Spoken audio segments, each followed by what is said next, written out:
카시 놀랜드를 만나보세요. 그녀는 자신의 사업을 시작하려는 젊은 꽃집 주인입니다. 아침에 사전 개장을 위한 리모델링을 감독하기 위해 도착합니다.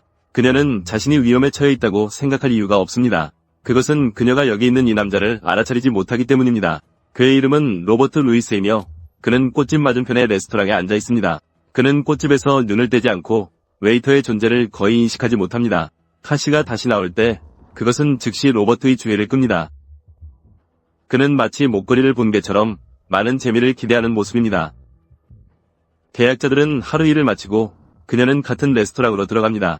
그녀가 웨이터와의 대화로 자주 오는 손님임을 알 수 있습니다. 그녀는 아프신 그의 아내에게 꽃을 가져다주고 아이들을 도와주겠다고 제안합니다. 카시는 다른 사람들을 돕기 위해 최선을 다하는 마음씨 좋은 소녀라는 것을 알 수 있습니다. 그녀의 테이블은 로버트의 테이블과 그리 멀지 않습니다. 그는 마치 사이코처럼 그녀를 계속 지켜보지만 매우 조심스럽기도 합니다. 그녀보다 훨씬 일찍 레스토랑을 떠납니다. 그는 주차장으로 가서 그녀가 올 때까지 차에 앉아 있습니다. 그녀 바로 뒤에서 운전하며 리 피트니스 센터 밖의 다른 주차장으로 따라갑니다.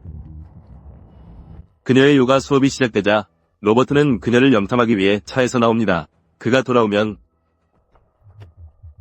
우리는 그가 짐통에서 몇 가지 물건을 가져오고 신문 아래에 숨기고자 하는 것처럼 보인다는 것을 알 수 있습니다. 그것은 거의 유괴범의 기본 세트로 몇 개의 덕트테이프, 지퍼타이, 그런 것들이 들어있습니다. 상황은 마치 교과서에 나오는 유괴처럼 순조롭게 진행되고 있습니다. 알론드라라는 여자에게서 전화가 올 때까지 그는 그녀에게 오늘 밤 모든 것이 괜찮은지 물어봅니다. 그것이 공범일 수도 있고 아니면 자신을 방어하기 위해 계획을 세운 것일까요? 아직은 알기 어렵습니다. 건물 안에서 강사는 평화와 아름다움에 관한 불분명한 이야기들을 쏟아내고 있습니다. 그 이야기는 여성 학생들에게 잘 먹히는 것처럼 보이며 탈의실의 가십으로 알 수 있습니다. 캐시는 제인이라는 새로운 여자아이와 이야기를 나누고 그들은 강사가 얼마나 매력적인지에 대해 동의합니다. 하지만 제인은 그것을 한 단계 더 나아가서 가정 방문 가능성에 대해 묻습니다. 그녀는 남편이 항상 일하고 있고 그 살집이 점점 늘어지고 있다고 말합니다. 캐시는 정말 착한 소녀여서 이런 이야기를 듣고 얼굴이 붉어집니다. 차로 걸어가던 중 그녀는 같은 여자아이에게 놀랍니다. 제인은 캐시가 우정에 별로 관심이 없다는 것을 알면서도 그녀의 연락처를 얻고 싶어합니다. 어쩌면 그 여자아이도 새로운 것에 도전할 준비가 되어 있을지도 모르지. 누가 알겠어? 로버트는 예상치 못한 방문자에게 짜증이 난 것 같고 그가 총을 가지고 있다는 것도 알 수 있습니다. 제3자가 떠나자 로버트는 행동에 나섭니다. 그는 캐시가 차에 타려는 순간 뒤에서 슬그머니 다가가 그녀의 머리를 비닐봉지로 덮습니다. 극도의 공포 속에서 그녀는 잠시 그것을 벗어내고 도움을 요청하며 비명을 지릅니다. 불행히도 그들 가까이에 있는 유일한 사람은 헤드폰을 끼고 있는 남자로 그는 아무 소리도 듣지 못합니다. 또 한 번 소리를 내면 죽이겠다고 위협하며 로버트는 그녀의 입을 테이프로 막고 손목을 묶습니다. 그가 잠시 그녀를 두고 차를 가지러 가자 그녀는 몸을 뒤척이기 시작합니다. 자유롭게 나가거나 누군가의 주목을 끌기 위해 애씁니다. 그런 정확한 순간에 그녀 바로 옆 차의 주인이 도착합니다. 로버트는 이를 보고 절망하지만 그 남자는 아무것도 모르고 그냥 차를 몰고 떠납니다. 사실 그렇게 하면 아무도 알아차리지 않고 그녀를 트렁크에 밀어넣기 위해 충분히 가까이 주차하기가 더 쉬워집니다. 그의 집까지는 긴 운전거리이고 물론 숲속 중앙에 있으며 세상과 격리되어 있습니다. 그의 첫 번째 장애물은 차고 문입니다. 문이 걸려서 반쯤만 열려있지만 그는 재빨리 무언가를 잡아 문을 열어두고 결국 주차를 합니다. 달콤한 집. 그가 트렁크를 열자마자 그녀는 비명을 지르기 시작하고 그가 그녀를 집으로 끌어들입니다. 그녀의 발목이 다쳐서 여기저기에 증거를 퍼뜨리고 있습니다. 그녀를 작은 방 바닥에 던져놓고 그는 전등을 끄고 문을 닫습니다. 가구를 배치해 여기에 여분의 방이 있다는 것을 알아챌 수 없도록 합니다. 이제 캐시는 어둠 속에 홀로 남겨졌습니다. 그녀가 계속 비명을 지르거나 도망치려 하자 로버트는 정리하고 저녁을 준비하느라 바쁩니다. 그런 다음 그는 자발적이지 않은 손님을 보러 가서 몇 가지를 설명합니다. 그녀는 이제 콘크리트 벽에 둘러싸여 있습니다. 그 벽은 너비가 4피트이며 방음 재료로 덮여 있습니다. 간단히 말해 비명을 지르는 것은 소용이 없습니다. 그는 그녀가 이름을 말할 수 있도록 테이프를 제거하고 싶어합니다. 그녀는 동의하는 듯 고개를 끄덕이지만 분명히 말을 듣지 않습니다. 그가 테이프를 제거하는 순간 그녀는 가능한 한 크게 비명을 지릅니다. 실망한 표정으로 로버트는 그녀를 이끕니다. 그의 컴퓨터에는 이제 그녀의 모든 소리가 녹음되어 있습니다.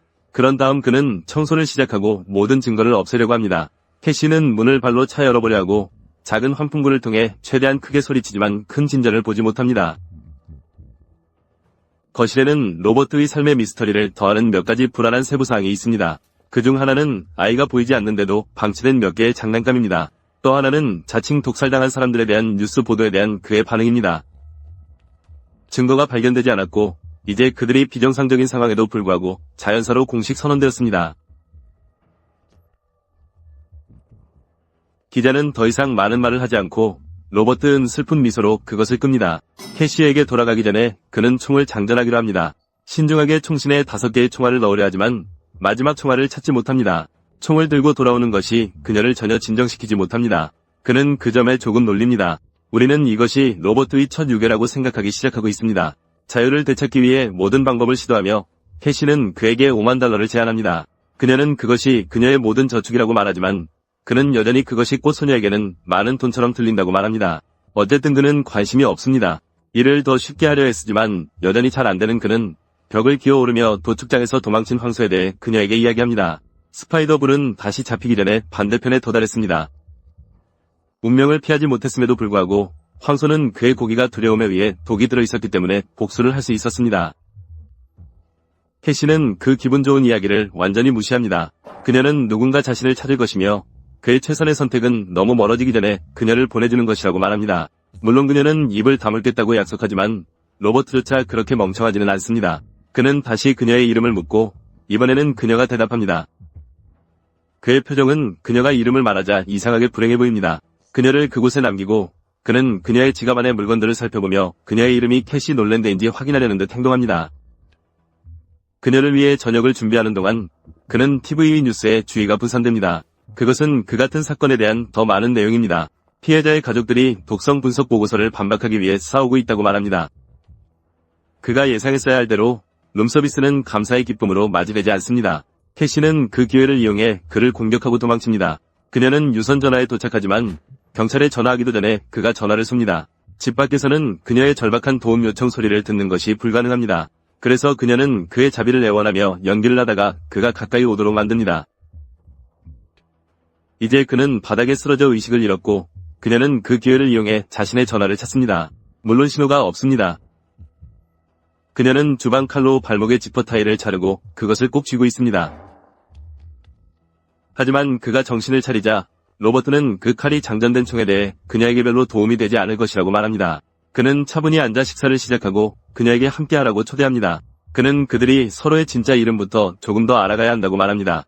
그녀의 얼굴에 떠오른 어리둥절한 표정이 그를 매우 화나게 만듭니다. 그는 이것이 그녀가 진실을 말할 마지막 기회라는 경고와 함께 질문을 반복합니다. 그녀가 다시 한번 자신의 이름이 캐시 놀랜드라고 말하자 그는 음식을 가득 담은 접시를 그녀의 얼굴에 던집니다. 칼과 총 사이에서 로버트는 샐러드를 선택합니다.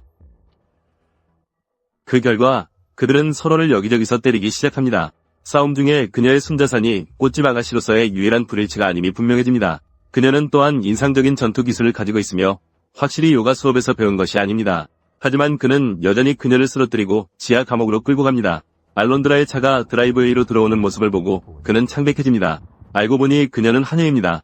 로버트는 아까 프로젝트에 너무 집중해서 그녀에게 휴가를 주는 것을 잊었습니다. 그녀는 그의 당황한 모습과 집의 전반적인 상태에 약간 충격을 받습니다. 그는 그녀가 그 어떤 것도 도와주지 못하게 하고 엉망인 상황에 대해 이렇게 설명합니다. 그런 날 중 하루입니다. 알론드라는 분명히 이런 날에 대해 들어본 적이 없지만 그녀는 자신의 생각을 입 밖에 내지 않을 만큼 현명합니다. 그리고 나서 그녀는 여름에 대해 언급합니다. 그 아이는 로버트의 딸로 친구 집에서 자고 있습니다. 그녀는 내일 돌아올 것입니다.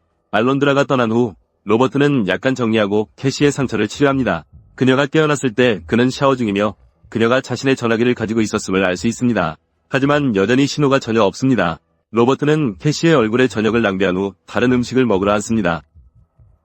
그의 TV도 그와 마찬가지로 찰스턴 사마워 오렌제스 병원에 대한 혐의에 집착하는 것 같습니다. 고인이 된 환자 중 한 명은 존 람프티입니다. 그의 가족은 그가 공식적으로 밝힌 바와 같이 신부전으로 사망하지 않았음을 성공적으로 입증했습니다. 병원의 큰 은폐로 인해 그들과 다른 두 가족은 사랑하는 사람들의 실제 사망 원인을 알지 못하게 되고 있습니다. 로버트가 저녁을 치워두고 그의 죄수에게서 진실을 이끌어내기로 결심했을 때 저녁은 여전히 손대지 않은 상태입니다. 캐시는 자신의 플레임을 반복하며 그의 모든 질문에 대답합니다. 그녀가 태어난 곳, 다녔던 학교, 거기서 무엇을 공부했는지, 그들이 그녀의 이전 직장에 대해 이야기할 때 우리는 로버트가 인사부 소속인지 궁금해지기 시작합니다. 그리고 이것은 다름 아닌 혁신적인 채용입니다. 그녀가 모든 질문을 마치자 그는 처음부터 다시 시작합니다. 그는 지금까지 그녀가 말한 어떤 것도 믿지 않음을 분명히 합니다. 그는 그녀의 머리바로 위벽을 쏘아 그녀가 자신이 진지하다는 것을 알게 합니다. 그녀의 이름을 다시 한번 묻고 있어 그는 점점 미친 사람처럼 들리기 시작합니다. 단지 그녀가 이제 자신의 이름이 나탈리라고 말하고 있다는 것만 빼고 로버트는 사실 처음부터 옳았습니다. 꽃가게는 그녀에게 새로운 시작이 되어야 합니다. 나탈리는 사실 간호사다. 그녀가 최근까지 어떤 병원에서 일했는지 추측해보자. 물론 모든 병원은 천사들입니다. 로버트는 그녀가 여기서 무슨 일을 하고 있는지 분명히 알고 있다고 말하지만 그는 다시 방을 떠납니다. 그는 계속 진행하기엔 너무 배고픈 것 같아요. 이전에 캐시로 알려졌던 인질은 그가 떠나자마자 바닥 타일 작업을 시작합니다. 훨씬 더 행복했던 시절의 가족 동영상을 보면서 로버트는 전화벨 소리를 듣습니다. 그 소리는 비디오에서 나오고 하지만 그것은 나탈리의 전화가 앨런드가 떠난 후 그가 정리한 엉망 속에 없었다는 것을 그에게 상기시킵니다. 그리고 확실히 그녀는 911에 전화를 걸고 공기구멍으로 손을 뻗고 있습니다. 그녀는 그가 오는 소리를 듣고 그것을 주머니에 넣지만 그는 그것을 꺼내서 부순다. 신문을 계속할 시간입니다. 3명의 환자가 곧 퇴원할 것으로 예상되었습니다. 그리고 그들의 가족은 그 병원에 신뢰를 두고 그들이 집에 돌아오기를 기다리고 있었습니다. 하지만 찰스턴 3명은 모든 천사들을 관 속에 남겼습니다. 존 램프티가 첫 번째였고 그 다음은 제인 스펜서였습니다. 알라나 루이스가 세 번째였습니다. 그녀는 로버트의 아내였습니다. 나탈리는 자신이 어떤 잘못도 없었다고 주장하려 합니다. 그리고 법원은 어떤 과실도 발견하지 못했습니다. 하지만 로버트는 그 자리에서 그녀를 멈추게 합니다. 그는 그녀가 살인자인지 아닌지를 판단하려는 것이 아닙니다. 그들은 그 지점을 훨씬 넘어섰습니다. 그는 그 이유를 알고 싶어합니다.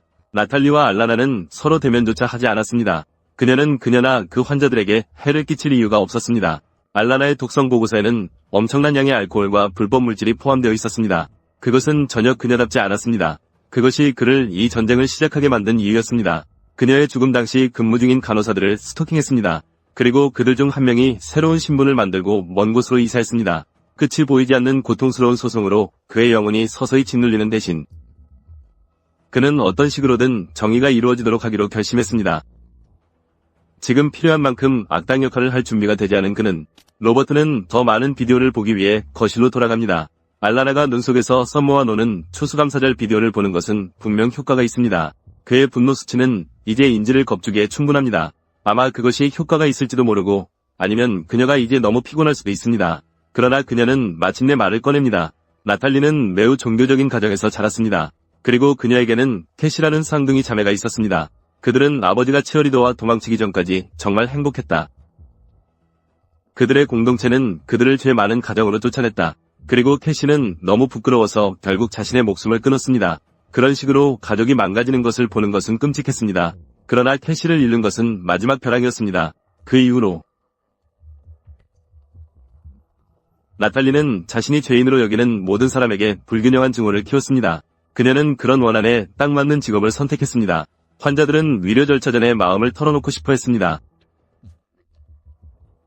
특히 간호사가 천사처럼 보여서 매우 종교적으로 보일 때는 더욱 그랬습니다.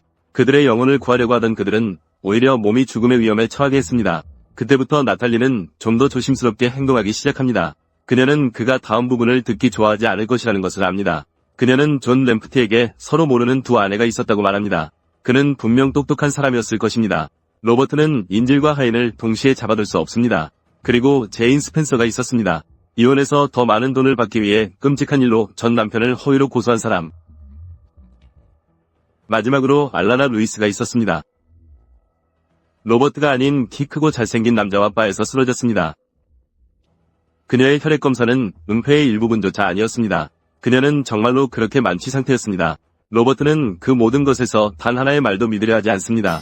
나탈리는 알라나의 애인이 나중에 비밀리에 그녀를 방문했다고 말합니다. 분명히 일회성이 아닌 일이었습니다. 전적으로 불륜이었습니다. 그래서 이제 그가 드디어 그녀로부터 완전한 고백을 받았으니 그 결말은 새로운 폭로로 완전히 망가졌습니다. 그는 그 같은 비디오로 돌아갑니다. 그러나 이제 그는 다른 시각으로 보고 다른 것들을 찾고 있습니다. 그는 이러한 것들이 실제로 발견될 수 있다는 것을 깨닫고 충격을 받습니다. 그의 아내는 그를 배신하고 있었습니다. 그가 이 자료를 4년 동안 쉬지 않고 보고 있었다는 사실. 그리고 하나도 눈치채지 못했다는 것은 아마도 그녀가 처음에 불륜으로 이끌었던 그런 수준의 어리석음 때문이었을 것이라고 생각하게 만듭니다. 그가 진실을 받아들이기 위해 고군분투하는 동안 나탈리는 바닥 타일을 떼어내어 그것으로 탈출합니다. 그가 돌아왔을 때 그는 그녀가 모두의 죄를 벌하고 자신의 죄에는 아무런 결과도 기대할 수 없다고 말합니다. 나탈리는 이제 자신의 이름이 캐시라고 말하며 그가 그 새로운 삶을 그녀에게서 빼앗지 못할 것이라고 말합니다. 놀라움의 요소가 그녀가 그를 제압할 수 있도록 충분합니다. 더 많은 싸움과 유리 깨지는 소리 이후 그녀는 알론드라가 썸머와 함께 도착하는 순간 그의 총을 빼앗습니다. 죄인인지 아닌지에 관계없이 슬립오버는 취소되었습니다. 알론드라가 넘어지고 나탈리는 썸머를 붙잡니다. 그녀는 이것이 모두 로버트의 잘못이라고 말합니다. 그리고 이 소녀는 어쩌면 그의 아이가 아닐 수도 있습니다. 하지만 썸머가 갑자기 그녀를 물고 도망칩니다. 그것은 나탈리를 잠시 방해합니다. 그래서 로버트는 그녀를 무력화할 수 있습니다. 그는 녹음된 고백이 담긴 파일을 반드시 확보합니다. 아버지와 딸은 이제 떠날 준비가 되어 있습니다. 그러나 마지막 순간에 그들은 공격을 받는다.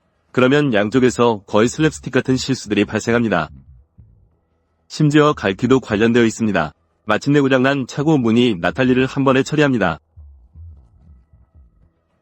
그리고 이것이 끝나요. 이것은 언스타퍼블 엔터테인먼트의 2018년 영화 10X10에 대한 요약입니다. 켈리 라일리와 루크 에반스가 주연입니다. 그렇다면 로버트의 상황에 있었다면 당신은 무엇을 했을 것인가? 그리고 나탈리였다면 자신을 구하기 위해 무엇을 할 것인가? 아래 댓글에 미국의 해시태그와 함께 알려주십시오. 다음 시간까지.